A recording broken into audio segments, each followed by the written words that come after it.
Hello, everyone. How you all doing? It's a beautiful Wednesday. I expect that you should be in Wednesday service, but if you're not in Wednesday service and you're joining us live, thank you. And if you're watching a replay or you're watching a restream, thumbs up. Well done. It's been today's day 23 of our 25 days. Gbasgbos. Gbasgbos is local lingua for saying we will hold no bars in pushing you into success. Our goal is that at the end of this program, every one of you will finish 2026 from a stronger place financially, emotionally, than you could have done without this intervention. So this is a mid-year reset, is an intervention for you. And if this is your first time joining or watching a replay, please do watch the full session. There are different things we've been talking about. Today in particular, we're talking about risk management and wealth protection. So welcome. Usually I have someone joining me. Today, I think I'm doing this by myself. So let's see how that goes. Um, it will be a very interesting conversation, trust me.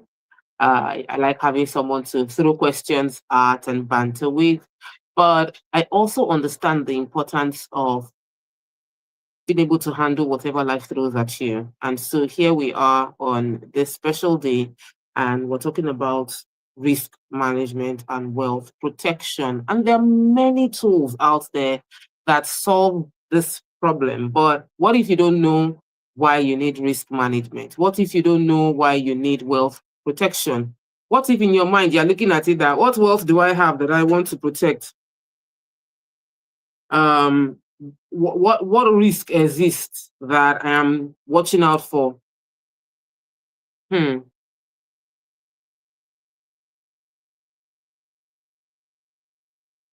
So that's what we're going to go into. So if this is your first time, please let me know your name and where you're watching from. I love to connect, and don't forget to share the link to this video.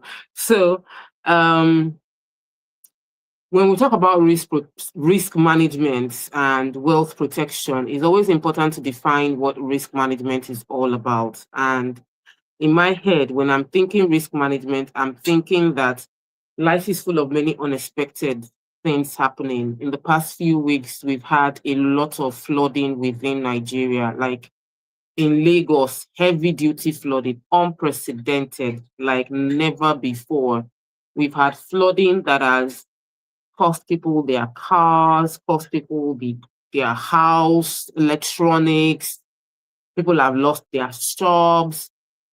The truth is, while there's some parts of the world where there's expectation that once flooding happens, you lose a lot of property. In Nigeria, we know that there will be flooding, but we did not expect the kind of flooding we experienced this year. This year's flooding was one of a kind. It was a record-breaking flooding experience, and it is one of the key areas we'll be starting off our risk management from. When we talk about risk management and why risk management is important, I want you all to imagine the fact that you prayed for a miracle and the miracle arrived and you did not take any caution to protecting that miracle. That's exactly what it feels like when you don't manage your risk. So what does risk management do for you? Number one is it minimizes financial loss. So many of you have heard my story. I've said it several times, even in the course of this 25 days Gbasgbos. I've mentioned over and over again how I sort of suffered a very huge loss in 2020 when I lost my car to a fire incident that happened due to the crisis post NSAS drama. Pathetic situation with the NSAS, more compounded because I lost my car in the fire. And that was a risk that I did not foresee coming. So we did our usual third-party insurance. It wasn't comprehensively insured. And when the car got burnt, everything was lost. And I had to gather money afresh to buy another car. That's what risk management is all about. It's about you understanding that I want to reduce my financial losses because the entire money we spent on that car was completely gone. Mind you, this was a car that was a testimony. Literally, it was in COVID year. And I was praying to go from my um, five-seater sedan car into an SUV that can have more room. And then I finally was able to make payments for the SUV that has more room, which also meant that I sold my five-seater sedan car. And then losing that car meant a huge loss. So if you've ever experienced any form of loss in the quantum of what I just described, put that thing in the comments. I want to hear from you. I want to read your own experience as well, because sometimes when life happens to us, we feel like we're all alone. Like, this is all me. I'm the only one this has ever happened to in the world. No other person has suffered this kind of suffering I am suffering in my life. And so when we think like that, we're overwhelmed and we cannot be creative. This conversation is to help us not to feel overwhelmed by the risk that happens because life is risky, but to put it into perspective. So if you have ever suffered a loss due to a risk you did not think of, please put it in the comments and don't forget to write your name and where you're watching us from, because I love to always read your comments with that as well. So the first thing is, I suffered that particular loss where I I did not think of it. What I did was to just do a third-party insurance, which is the lowest level insurance, and I didn't manage my risk. So what happened was I had a huge financial loss. I lost a major asset. The car for me was an asset. It enabled me to go from point A to point B to get my job done faster. And I didn't just lose the car as an asset. I lost my camera, I lost makeup tools, and all of those things were risky, that I could have managed if I insured. I also think another reason that people should be talking about risk management, because sometimes we talk about risk management and we're thinking physical items. Your reputation can also be a risk that you can lose. There are companies within my sector, the real estate sector, that they didn't manage their risk exposure and they lost their reputation and it has cost them their business. Many of them have had to rebrand. There was a story that happened a few years back with a company called Lekki Gardens. Sadly, Lekki Gardens suffered a building collapse. The building collapsed under construction, people died, and the company suffered a huge reputational damage. That is a risk. And the risk management is to prepare for when and prevent things like that from happening. But it happened, and it cost Lekki Gardens. If you Google Lekki Gardens, the only thing you see are the negatives. But the company rebranded, which is smart of the founder of the company to retain a level of play within the industry that he had mastered beforehand. But he could have lost it all because of risk management not being handled appropriately. So that's where we're discussing risk management. What's your personal story? I love to read the comments. Comment your name, where you're watching from, and the risk you have experienced and how you manage those challenges when they happened. If you're just joining, this is day 23 of 25 Days Gbasgbos, where we are talking about different ways that we can better position ourselves to finish 2026 strong. Today's edition, we're sharing on risk management and wealth protection. I am all for the importance of risk management. I am all for protecting our investments, protecting our assets, protecting what is important to us. And we spoke about this extensively the last time that I think we had a conversation around insurance, and people were talking about insuring a phone, insuring their car, insuring their house. And of course, I'll always share my really pathetic story so that you can learn from it. You should learn from my story of losses so that you can avoid it in your own life. It is foolish to go through the same pain and experience that others are dealt with.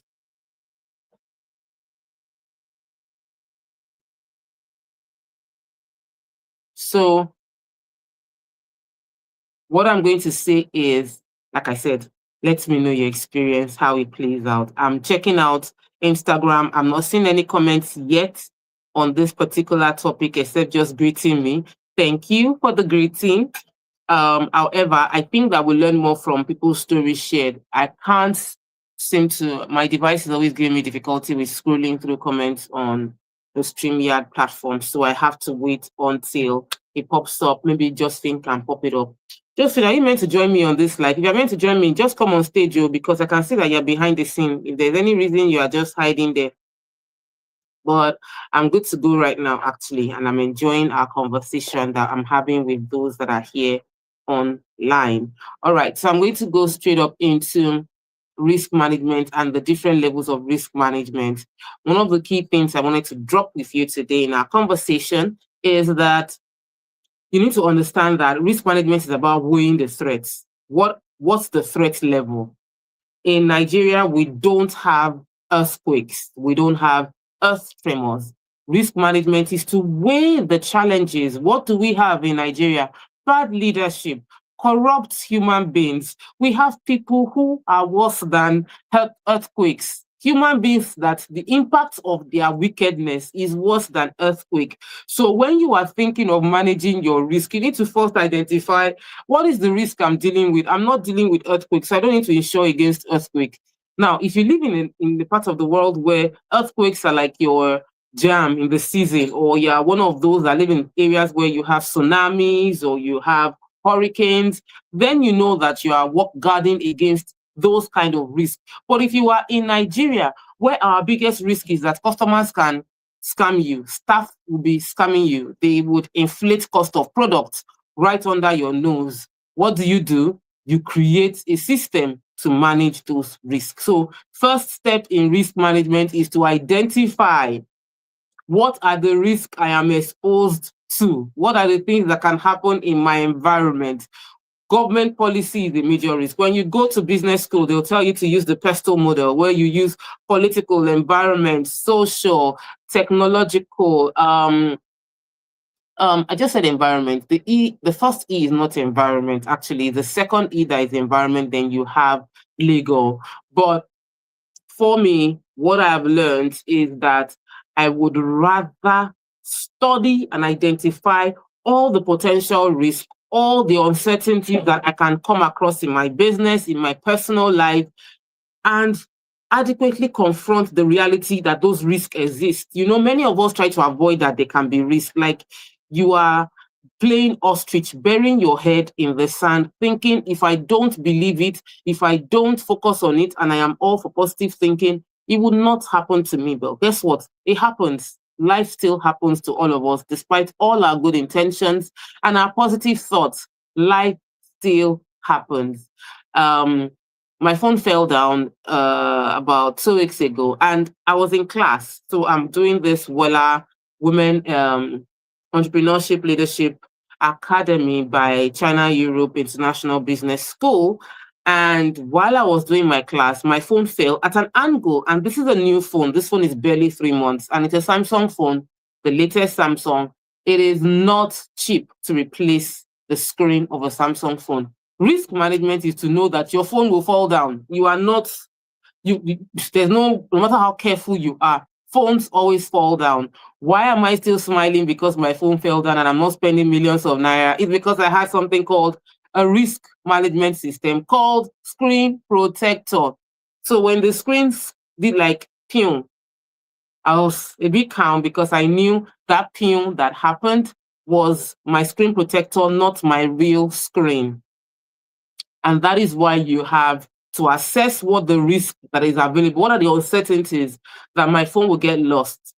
Yeah. That my phone screen might break? Yeah. That my phone will get stolen? Very minimal, because the places I go to might not expose me to those kind of things as much as some other people. Some other people cannot afford to carry their laptops because they are not mobile. They are walking on the streets with their backpack. They can easily have their laptop bag slashed and their laptops taken out. That has happened to many people I know of. So you gauge your risk. If you are if you're not mobile, you're always going out very early in the morning, coming back to the house very late at night, and your route where you take to and back from work is prone to armed robbery and all of that, then you know that you have more risk on your electronic devices. So The first step is to identify your risk. What is the worst case scenario? It is not that you are expecting bad things to happen to you. Bad things will never happen to us. Whatever it is that you want to use to cast the bad things away from happening to you. But risk management is starting from identifying possibilities in every dimension, potential threats, uncertainties. Find out what they are. Flooding happens in my community. Robbery happens along the road I pass to work. Bad government can bring bad policies that I don't expect. Corruption happens. Bad roads means that my shock absorber might go bad fast. Whatever it is, identify and list them. Second point when it comes to risk management is to analyze, check likely. How likely is this risk going to come my way? Is this a present risk or is it a potential risk? In the ranking of 1 to 5, how frequent has this happened within my environment? If you are dealing with what happened to me in the year 2020 after the EndSARS movement, it's not something that happens often. We don't have volatile protests turned into what was the word I'll use to describe what happened after EndSARS? It became a riot. It doesn't happen often. So if I was to write that list today, it will still not rank in number 5. It will not rank on number 4. It will likely rank in number 2 or number 3 based on the fact that I've experienced it before. But for somebody else, they will not even rank it as barely number 1 because it's not an often reoccurring experience. There are other risks that might happen. Maybe you go to the island every day, you'd come back through traffic on Urushoki Way. If you live in Nigeria and Lagos, you'd understand. Because in those traffic, people get robbed. That might be a higher risk for you, which means when I'm driving to those areas, I will keep my phones out of reach. I'll keep my bags under wraps. I will not put my things in any way where it can look attractive to people running by the road within the traffic. Risk management means you start by identifying all the possible risks, list it. Number 2, analyze, check how likely those risks are going to happen. How bad will the damage be? What is the worst case scenario if this happens? If my house were to flood, it's raining really, really bad. If my house were to flood, what do I have on the floor? Can I quickly move things from the floor to a higher level where water will not get to? That is risk management. I know someone that was talking about on social media, so I don't know the person, but I watched the video, that when the house started getting flooded, they shut down electricity so that electric shock will not happen downstairs. That's risk management. That's based on analysis of what's the best thing to do. But I'm moving into the third stage, which is to evaluate. When you finish ranking the risk under your evaluation level, so 1 is to identify, 2 is to analyze, 3 is to evaluate. So you evaluate this risk, ranking them one after the other. Number 4 is to treat. So it is in the treatment that you take the necessary actions. Some people have to have chairs that have long legs so that the cushion of their chair will not get flooded. Yeah, I'm giving you worst case scenario. And yes, nobody should be thinking that my house might get flooded, but we're living in Lagos. And if you are on the island, majority of the island is under sea level. So that means there's no need to be wishing and hoping, except your landlord went above and beyond in raising your house very high, or you built your house very high. Even at that, you will swim because you would enter government road. I've seen many developers, talking about how their estate is not getting flooded under heavy rainfall. But the residents of that estate will drive out of that dry high ground into the flooded road because they are going to get into government road. So if you live on the island, you have no business driving a sedan car. As much as you love it, as much as it looks good, your responsibility is to hustle to buy a Jeep, or what we call it, 4-wheel drive, high vehicle, because you live in an area close to flooding and you don't want to sit in a car that can easily get flooded. People were literally showing videos that they were driving to work and they were sitting inside a car that water was inside the car. That's because they didn't do this risk management conversation early enough. Are we together? Are you following me? If you are following me, I want to see your comments. I want to see your comment that you're following. Are you following? Yeah. So I'm really digging in on the flooding because the flooding is really, really relevant. In some parts of the world, it is fire. Literally, California, they're always having wildfire. In some parts of Canada, wildfire. It just goes. Anything can trigger the fire, and then it just keeps spreading. Fire everywhere. So what do you do if that is it? For some, it is landslide. So you need to understand and take actions to fix it.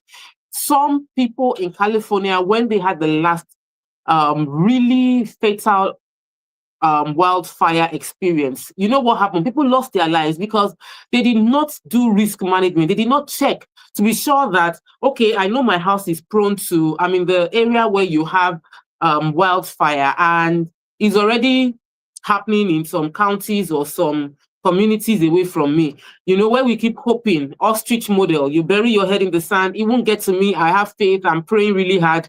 But guess what? Some of them lost their lives because they didn't treat the issue. So I said, identify, are we together? 2, analyze the risk, evaluate the risk, treat the risk, and monitor what is happening after. You need to have strategic response to risk. You cannot avoid risk. Risks are part of our everyday life. Every day, literally, you step out of your house, you are going into a risky situation. The risk is enormous. However, they rank, which is why you're meant to analyze, evaluate, and treat the risk one after the other. What leads to crisis is people avoid the risk. They avoid discussing risk management. They avoid thinking about it. That is a major, major problem. You need to learn how to deal with the situation, not dodge the situation. Okay, moving on. I think it's also important that we accept that we can't control everything when it comes to life. I can't control rain. Yesterday we were supposed to, I was like, let's wash the clothes. And my maid was like, it's been raining back to back. I said, what if it rains every day throughout this week? Are we going to continue to pile up the laundry? No, we need to accept the fact that this is rainy season. It is going to continue to rain. So what do? We manage our expectations even while we carry out actions, conscious of the fact that in my rain, so when we hear, is that rain or what else? If it is rain, we quickly move the clothes inside. If the rain stopped, we move the clothes back outside. That is the reality of what you are dealing with per time. And now I am using very basic examples, very, very basic, but there are many other complications that happen when it comes to life that you need to understand the risk. If you run a company that is borrowing people money, you borrow your staff money, gather here. Your staff is taking salary loans against their salary, and you know for a fact that the loan they've taken gives major exposure, they can run away with the money. That's a risk. Are you willing to take the risk? If somebody's salary is 150 and the person wants to borrow 1 million naira, ask yourself, how many years will it take them to pay? That is you analyzing the risk. Banks carry out risk assessment on you before they borrow you money. Many of you fail risk assessment. It is why you don't get the money. So if you want more opportunities to come your way, you need to prepare yourself to be less of a risk for those opportunities. People invest in our real estate companies because they've analyzed the risk. CMO is not going to run away. If I give her my money, how much am I going to give her? 100 million, 200 million. She will not run away based on that because she's not working out of desperation. Your 1 billion is not going to transform my life. It will add value to my life. I'm not going to trivialize it. 1 billion is a big amount of money. But I'm not going to run away because somebody gave me 1 billion naira. Like, duh. It's not such a big deal. That in itself is an analysis that people make before they will give me that kind of money. I've had investors give us hundreds and hundreds of millions of naira in investment in partnership with expectations of ROI. Why would they make such a move? It's risky, but they know and they've analyzed the risk to know that CMO Rep 360 bankable, we can rest. If you are struggling to raise funds and you're struggling to sell and you're struggling to push your business, it's because your business fails the risk assessment that many people are carrying your business through. Let's face the fact and stop hiding. How can I manage the risk I represent? How can I reduce the risk I represent? As it is, there's some people that still wouldn't invest in Rep 360 yet, not because it is a risk, but because they don't know what's enough. which is why we do visibility, we do teachings, we come online, we talk about our stories, we share testimonials. That person gave us 200 million naira, they got back 260 million. That person gave us 60 million naira, they got back 80 something million naira. We share those stories. Sometimes it feels like bragging. I haven't done it recently because I just feel sometimes it puts us on the radar, which in itself is a risk. When you are on the radar, it's a risk, but you carry out those actions because you know when you share testimonies of other people that have invested money and they got their money back, what you are essentially doing is letting people know that your risk is not a risk to do business with you. It's not a risk to do business with you. Even when everything about life is risky, you are not, you can be trusted.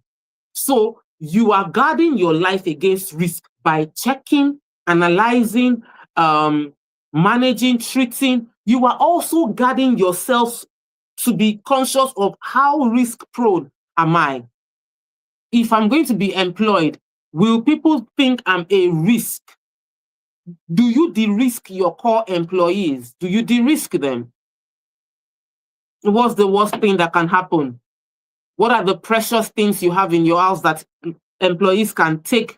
What are the vital documents that can become a risk to your company if it is leaked and exposed? Who are the people that have access to this document? I was saying it in the office, my office on Monday. I was saying that one of my staff, I said she can sell me. She knows everything, BVN, NIN, everything. Has my email, reset password. I said, literally, this person can sell me. It is a risk, but I have assessed the person and I understand that the person can manage it. I can expose myself to this person and I will not feel tensioned by my exposure. But can I give that same level of exposure to everybody? No. That is not wisdom. Wisdom is to understand the risk. Many people get into relationships with people that they should avoid because they did not manage the risk. You are dating somebody that already is giving you red flag. Risk management means break it off before marriage. Are you following? Are you following? Please comment. Are you following? Are you getting value? Are we together? If you are getting value, put it in the comment. Share the video, like the video, thumbs up, whatever it is to let me know I'm not talking to myself. I love this. Thank you. Keep it coming. Keep it coming. May mercies. Thank you. Thank you. Thank you. Thank you. Fantastic. Let's continue. We are together. I just like to do this to confirm that we're all on the same page because it's easy to just get all riled up and engaged without properly ascertaining that the people I'm talking to are actively following the train of thoughts that I'm trying to achieve. I want you to finish today's class and go and ask yourself, how exposed am I? How exposed am I? Am I protected? Am I exposed? Am I what risk am I exposed? Have I exposed myself to? How can I protect myself better? Those are the conversations that I want you to have. I want you to think about it and confront the reality. If you are very exposed, you know, I need to watch out. I need to watch out. So I'm trying to read your comments. I'm waiting to see more comments drop because I just want to be sure if we should, which line of action, which line we should go on with this conversation. So let me know in the comments. Drop it, drop it, drop it, drop it, drop it like it's drop it like it's so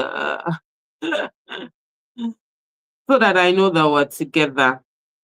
Like I said, our topic today is risk management.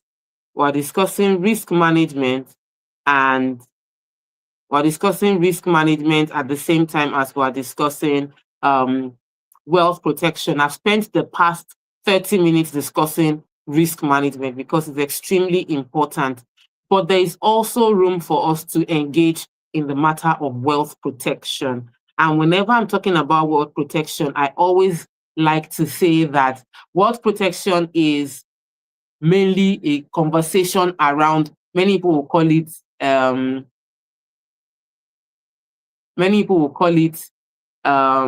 what's the word? They'll call it insurance, but I don't like to just think it is a conversation around insurance. I feel like wealth protection is more than talking about insurance. Insurance is a key part of wealth protection, but that's not all. Insurance helps to protect your wealth, but there is a whole lot more involved in wealth protection than just talking about insurance. So, when we engage in conversations of insurance, many people think that insurance is wasted money, and sometimes it comes across as wasted money because you can pay that premium and you never get to use it, and it will make you feel, what's the word I would use? It can make you feel bad that you have put money into a an insurance thing and you did not need it. And when you don't need it, it feels like wasted money. But it's not, because wealth protection is not, we pray that that money doesn't get needed. But if it gets needed, you are heavily protected. And when we're having conversations around wealth protection, is mainly to guide us to know that whatever you don't protect, if you lose it, you can't blame anybody. Whatever it is that you don't protect, if you lose that thing, who are you going to blame? Who are you going to blame? So let's have conversations around wealth protection. What is wealth to you?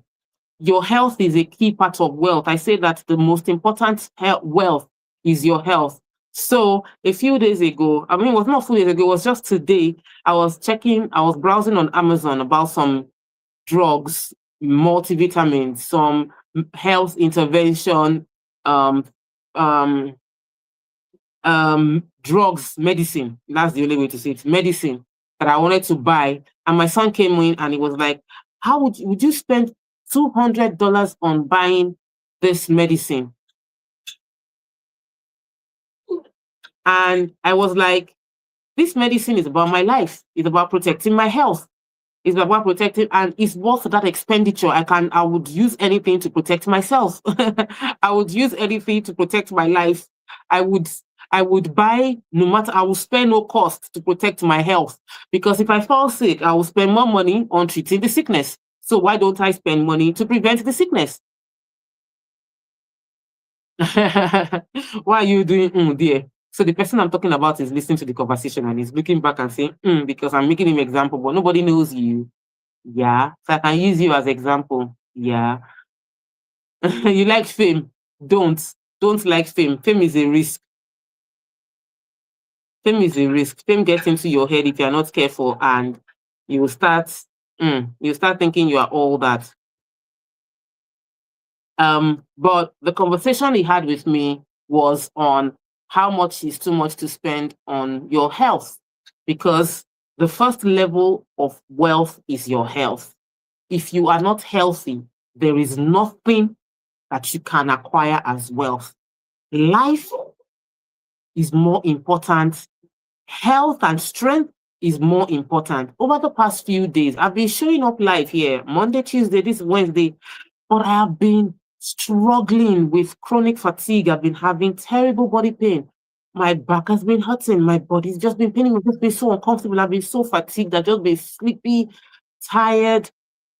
And I was just telling my friend last night that I don't know what's going on. I don't like the way I'm feeling. I don't like the way I'm feeling. Here I am using vitamin B12, vitamin D3, magnesium glycinate. And she was like, okay, let me get you ashwagandha. Let me get ashwagandha to help with stress management. As much as I've been showing up, I've not been showing up in my 100% self. And even even though you were seeing the 100% version of me, I knew that I was using 200% of strength to achieve 100% of results. And so what does that bring into consciousness? How do I create wealth? I've not been able to do my courses. I'm going through China Europe International Business School.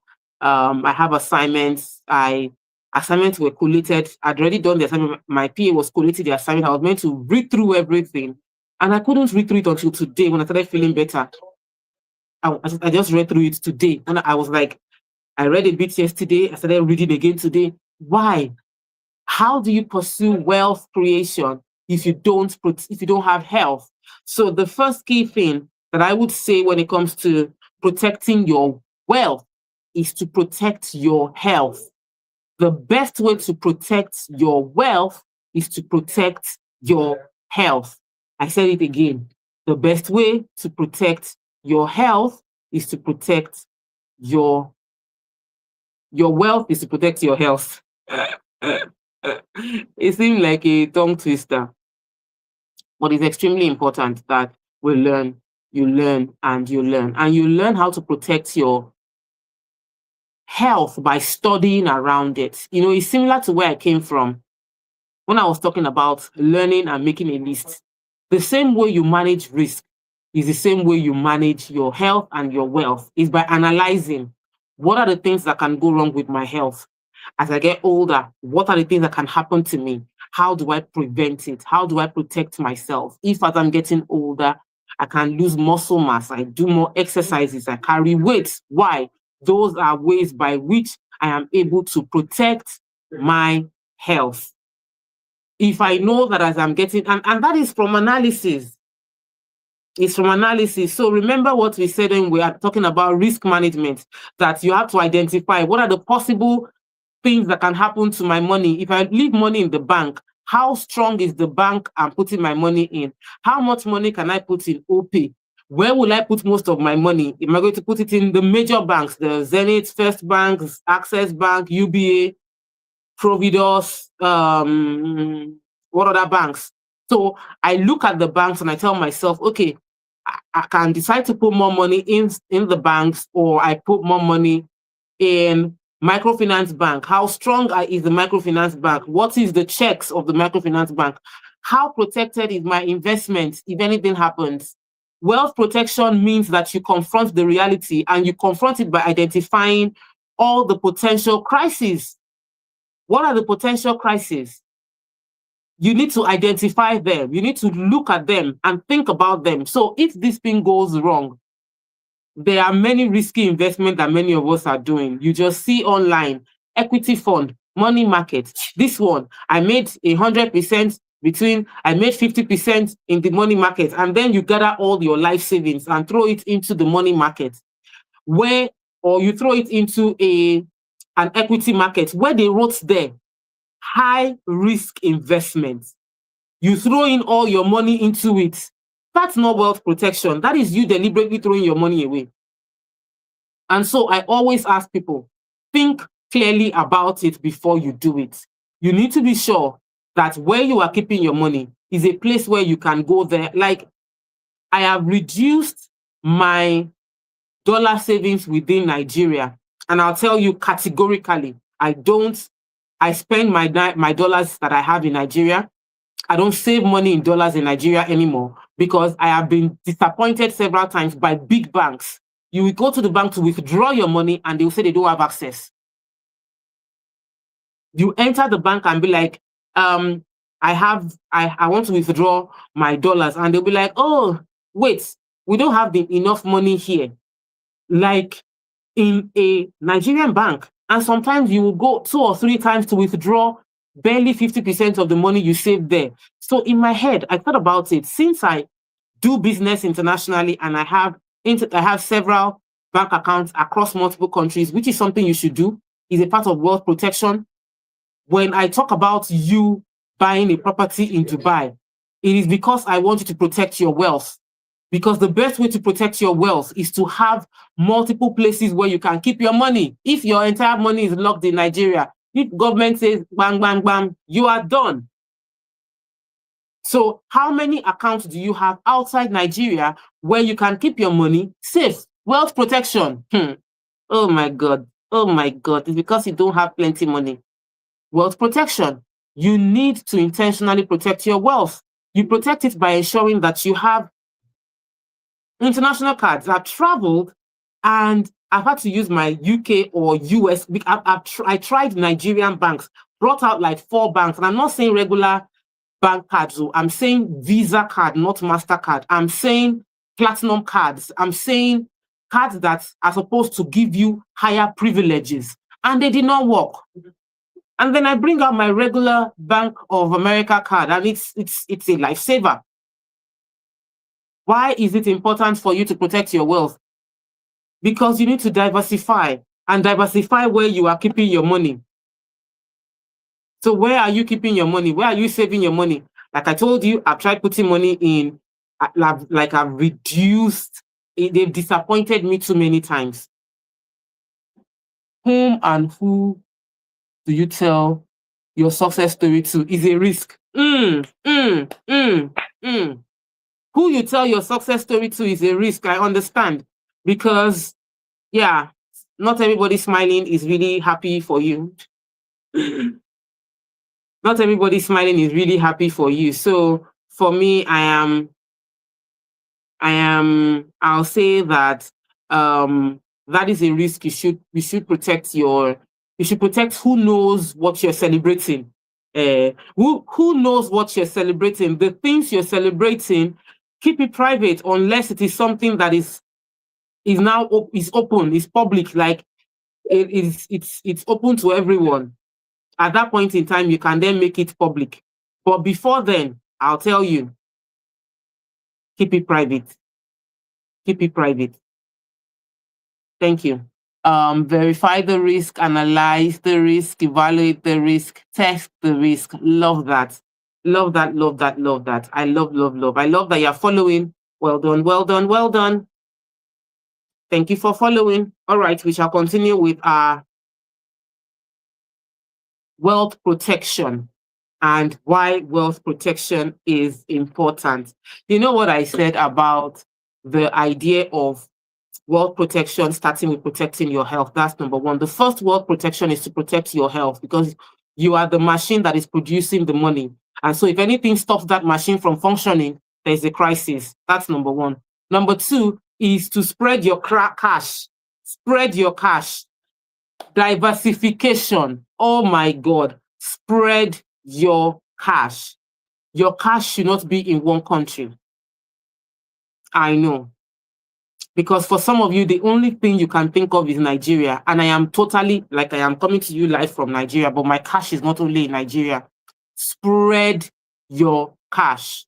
Spread your cash.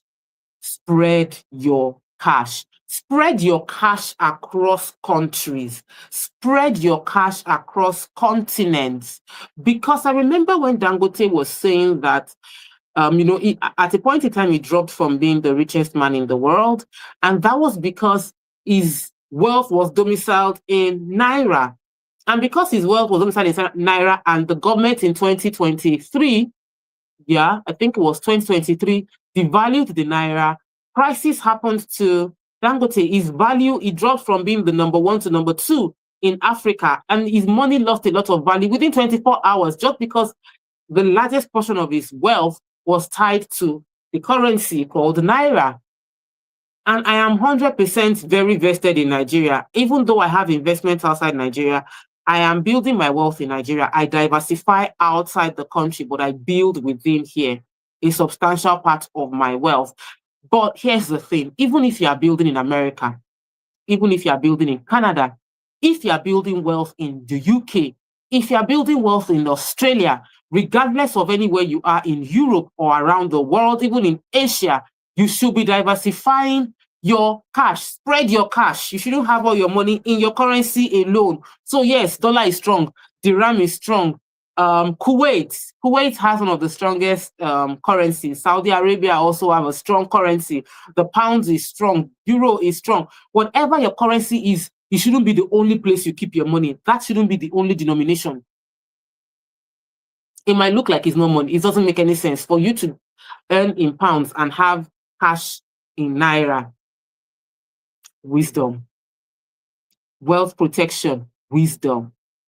Many of my clients that have properties outside their country, I'm saying those that live in diaspora, having property in the US, UK, and in Dubai, I will tell you for a fact it is a way to create tax haven, and proper money can be hidden in different accounts. Not necessarily hidden to dodge, but just to ensure you are protected. If anything happens, you have a court case, they are going to just impound, they're just going to put a friend of mine was gisting me, lives in the UK, and he was gisting me about going through a divorce. And because he's going through a divorce, his business account and personal bank account are being heavily monitored by the divorce lawyers and the family court. And so at a point in time, because he traveled and missed 2 of his court appointments, they seized his passport and locked down his bank account, giving him minimal allowance.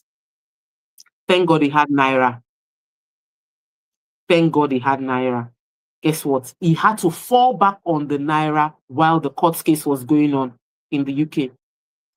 We don't pray for anything, but what we're discussing right now is risk management and wealth protection. And how you protect your wealth and manage your risk is to spread your cash. Spread your cash. Number 3. So first thing I said was your health is number 1. Number 2, spread your cash. Number 3, diversify your investments. Diversify your investments. I love real estate. I do real estate, but I have shares.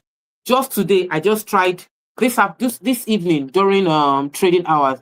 I put in a bid to buy more Zenith Bank shares. Not much money, but I just tried. I had some shares and I looked at it that the last time I bought Zenith Bank shares, the cost of shares have dropped lower than the last amount I bought. So let me just try buying. I think the last time I bought was like 120 something naira, and today I just made a bid for 119 naira, so it's less, maybe like 4 naira less than how much I bought last time. I said, okay, let me just buy a few more shares. And yet the core of my investment is real estate. 90% of my funds go into real estate, but you see the remaining 10%, I play with it, put it into shares, put it into money market, I put it into stock, like diversify your portfolio. Even my real estate is diversified. I have in Nigeria, I have in other countries. The goal is diversify your investments. Diversify your investment is the wealth protection strategy. And you don't have a choice, my darling. You don't have a choice. If you love yourself, you need to diversify. If you love yourself, you need to diversify. If you love yourself, if you want to really protect your wealth, you need to diversify. You need to, if you have properties within Nigeria already, let's go to Dubai. Let's go to the US. Let's go to the UK. If you already have in Dubai, let's go to Ajman. I hope you know that UAE is more than Dubai. Like Dubai is one, but there is Ajman, there is the main capital, because Abu Dhabi is the capital of UAE, not Dubai. And investment in Abu Dhabi is equally profitable. So let's talk. Let's talk. Diversify is the next point I'll be sharing with you. I'm wrapping up. The next thing is to keep an emergency fund. I know that everybody that is a financial coach will tell you, keep an emergency fund, keep an emergency fund, keep an emergency fund. I said it 3 times. That shows you how important it is for you to keep an emergency fund. You need to have at least, for me, 3 months. What can survive you 3 months in an investment that is liquid? I don't keep my emergency fund in my account. Literally, at any point in time, my account is flat. My account only has my floats, what I need on a daily basis. My account only has what I need to buy small things every day. I don't have more than that in my account. But on the other hand, what I can tell you for a fact is I have my high savings account, my high interest savings account, where I have locked my emergency funds, but it is liquid. I can always still access it. If there's no penalty for liquidating it, but there is a penalty if I liquidate 100%, but I can withdraw. Because I keep topping it up every month. So you need to think about where you are, what is convenient for you to achieve at the moment. If you cannot have 3 months of your salary saved, you can at least have 1 month of your salary saved. Worst case scenario. Ideally, you should go for 6 months of your salary saved for emergency. And God forbid emergency, but life happens. And emergency doesn't always have to be negative. Emergency could be a rushed opportunity. That's what I expect. I expect rushed opportunity. An opportunity that is an emergency just comes up like that. Pum, and I need to grab it. So what do? I take advantage. I think that we don't talk about it enough. It is extremely important to have emergency funds. And I know it is not convenient for the average Nigerian to have emergency funds. Not convenient at all, because like life is happening, life is lifing. There are expenses, and those expenses are not waiting. So you have a responsibility to caution yourself from dipping into your emergency fund on what is not an emergency. And as I wrap up today, I'm going to do an overview of all the things I've shared. But before I go into my overview, I need to remind you, you see that banner on the screen right there. The banner is talking about the fact that if you want to buy real estate, you should talk to our team. The wealth advisors we have at Rep 360 are going to truly advise you to build your wealth. So if you are thinking of protecting your wealth through asset creation, real estate, talk to Rep 360. Right there on the screen, we have several numbers of people you can talk to who will be able to guide you on your investment. Aside from that, I would say that if you want to become a realtor, you want to earn money through being a realtor, you want to grow your financial backbone by being a realtor, then what you should do is join me this Friday. This Friday, I'm having an open house in Magodo where I'll be hosting a few realtors or realtor wannabe on sales, and I'd love to engage with you all. Okay? All right, so back to what we're talking about. We've been discussing risk management and wealth protection, and I have gone far and wide, sharing on a lot of things that I think are crucial to the journey of risk management and wealth protection. And I know you have learned a whole lot. If you are just joining, oh my God, you have missed. You seriously missed. Thank you all for your comments on Facebook. Thank you for your comments on Instagram. Thank you for your comments on YouTube and for joining. If you have any question, now is the time to ask it. I would love to be able to answer your specific questions on risk and on wealth protection. So just bring up those questions that are on YouTube and Facebook for me while I look through the questions on Instagram. If you have any questions, shoot. We have just 4 more minutes to the end of this session. I would love to hear from you.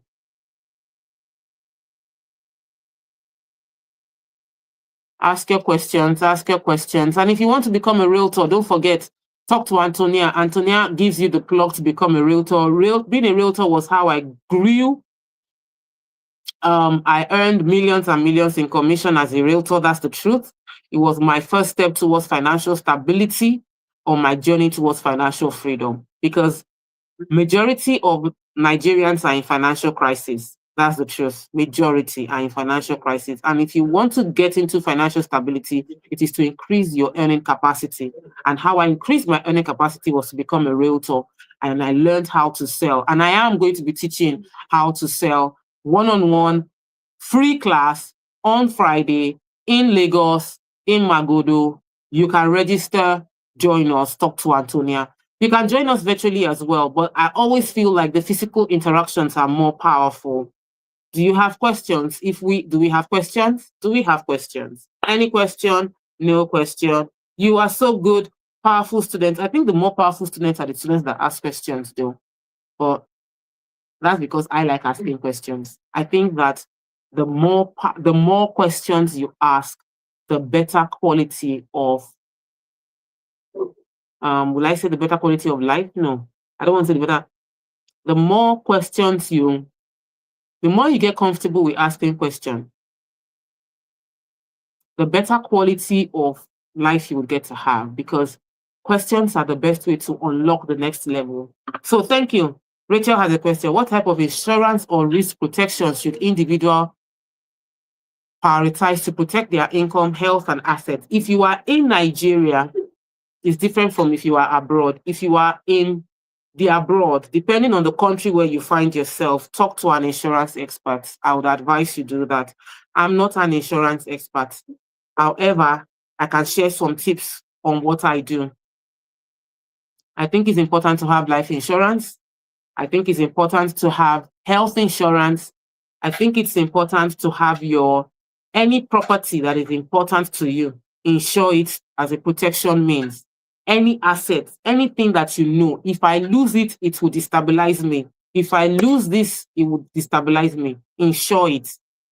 Your insuring it is to know that if anything happens, there's a level of protection that you are having that others that did not do so will not have. It gives you peace of mind as well. So, in managing your risk, talk to an insurance broker. While you're waiting to talk to an insurance broker, let me explain some things. Many people will propose a particular type of insurance to you. That's the one common in Nigeria, where it is where you save money and they give you back the money. I don't think it offers you the strongest protection, because they do it because many Nigerians don't like to lose their money. But I feel like you should be willing to put in a termed life insurance. So they call it termed life insurance. That's the one I feel you should go for. Term life insurance. So ask, I want term life insurance. So that you know that your family will not be alone if anything happens. That for me is key. But if you are in the UK, it's different. I've spoken to insurance people in the UK and they will tell you that they can help you protect your salary. So if you know you are earning this amount of pounds, you can insure yourself so that if you lose your job, they will pay you for the next 6 months. That becomes your emergency funds. You can insure your rent. Okay, I'm supposed to pay this rent every month and I don't know, just in case I'm unable to pay for the next 3 to 6 months, let me pay this insurance. They would guarantee that my rent gets paid if anything happens to me. They have many insurance abroad, more than Nigeria. So if you live abroad, please don't carry your Nigerian mindset over there and limit the opportunities available, because you can be in the midst of opportunities, but your reach and ability to take advantage is limited because of where you are or where you're coming from. You are now in a place that has more opportunities, more protection, but you can't see it because your brain is still functioning under the Nigerian wavelength. So if you are in Canada, explore Canadian opportunities for insurance and risk protection. If you are in America, explore it. If you are in Australia, explore it. If you are in the UK, in Europe, explore it. Don't lock your mind with what is possible in Nigeria, because right now you are already in other countries. So explore and analyze and evaluate, and in all you do, keep growing. I always end everything I do by saying, in all you do, keep growing, because it's extremely important. So if you're in Lagos and you can join me, it is a growth opportunity. But if you cannot join me on Friday in Lagos, then let's see tomorrow by 8 p.m. If you missed any part of this session, please go ahead and watch the full replay on YouTube. It is on Rep 360 TV. Till I see you again 8 p.m. tomorrow, in all you do, keep growing. Bye.